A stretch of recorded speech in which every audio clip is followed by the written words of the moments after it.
Welcome guys, I hope you're all having a fantastic day. So with the video that I recently uploaded detailing the score between Devin Haney and Vasily Lomachenko, you guys already know from watching that video, my perspective of the fight is that Lomachenko won. And today I want to share with you my thoughts and opinions of that fight, and obviously the boxers as well. So, some insight about Lomachenko and also the current undisputed lightweight champion Devin Haney. Right, let's get straight into it.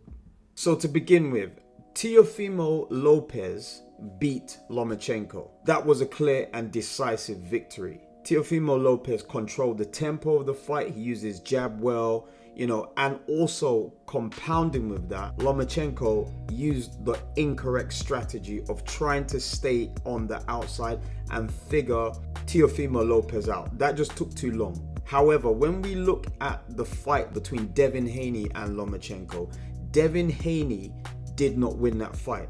Throughout the fight, Devin Haney did not use his jab the way how we expected him to. Lomachenko threw many combinations. He pressured Devin Haney. Yes, Devin Haney did go to the body, but by the 11th or 12th round, those punches had little to no effect. You can see that Lomachenko was still pressing forward. In the 12th round, he did take his foot off the pedal, but we could see that it was more of a conscious decision as opposed to him being systematically broken down throughout the fight. Lomachenko was so skilled in his abilities. The reason why I say that is because it was amazing to see the skill that he possessed. His punches, I had to watch the tape 2 or 3 times. I really have to take my hat off to Lomachenko because he displayed a skill level that you are only going to appreciate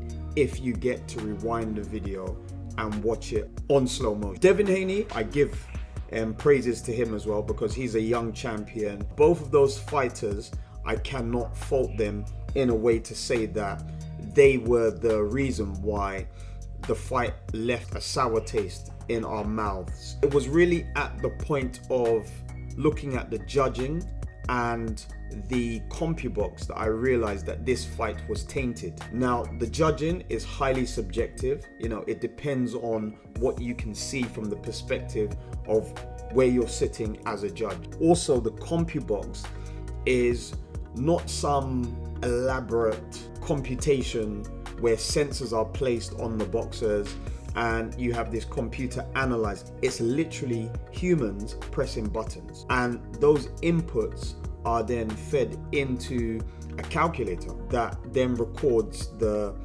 percentage of punches landed, the percentage of punches missed. All of these statistics are then drawn from this computer, this algorithm. So the next thing I want to address is the undisputed champion, Devin Haney. So when I look at Devin Haney, I feel that there are a few things that are still missing in his locker. I'm not the only one that has this opinion.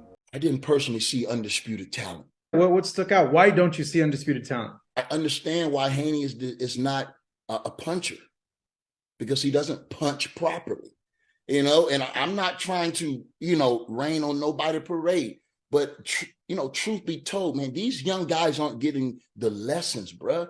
There's no teachers in the game of boxing, and it's evident because these guys, when you look at this skill set, it's a lot of things missing, bruh. So there are a few things that I see problematic with Devin Haney when he's boxing, and I say these things not to give away certain things so that he can lose his fight. I say these things so that if he catches wind of it, he can improve on it. Maybe it's something that his team already wishes to address.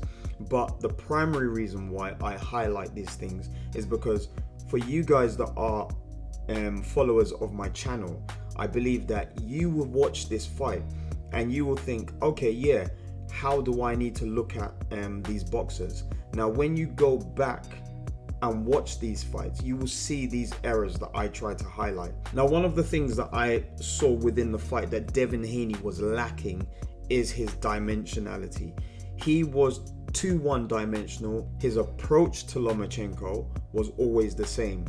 He wasn't really stamping his authority with his jab.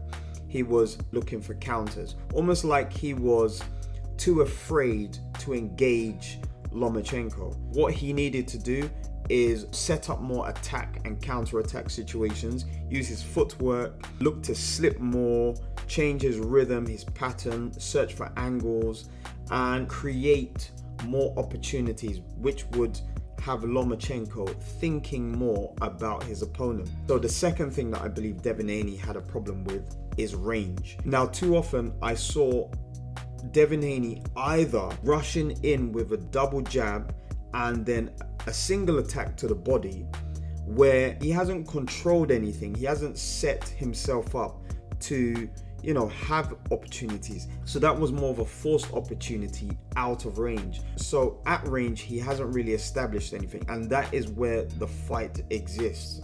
That's where at least 60% of the fight is played out. But what he's done, he's started from being out of range and then quickly closed that distance to now being at close range. So that at range position, he didn't win that battle.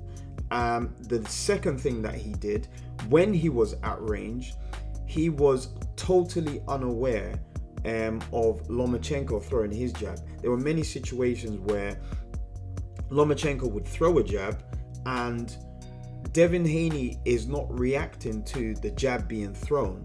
Devin Haney is reacting to the jab landing. And I think if a boxer is able to throw their jab, and remember, Lomachenko is not as fast as Devin Haney. Devin Haney is a lot faster. Whenever Devin Haney threw his jab, Lomachenko was active with his hands to try and block. Devin Haney in most situations was not reactive with his hands. And I think that was, a poor sense of judgment for distance and range. The last thing that I saw Devin Haney doing that is really a big problem is whenever Lomachenko approached him, Devin Haney would just lose his frame completely and duck or, cocoon himself in this awkward position where he is not dipping, he's not slipping, he's just trying to defend himself in the most instinctive way, and that is to just bring himself down out of the target range and just totally lose frame. If he tries that against someone like Gervonta Tank Davis, the uppercut will definitely come, and I believe that a knockout is on the cards. Okay guys, so that is the end of the video. If you've enjoyed the video, please hit that like button. If you want me to touch on any other aspects of the lightweight division or any other division for that matter, please hit me up in the comment section. We have Andy Cruz, Teofimo Lopez, Ryan Garcia still in the mix, and Devin Haney, potential fight with Gervonta Tank Davis. Who is Shakur Stevenson going to fight next? Let me know if you want me to cover these topics. Also, Terence Crawford and Errol Spence will have their matchup in July. Jaron Ennis, potential fight straight after that. Let me know, guys. Anyway, share the video, hit the subscribe button and notification bell, and I'll see you guys soon. Peace.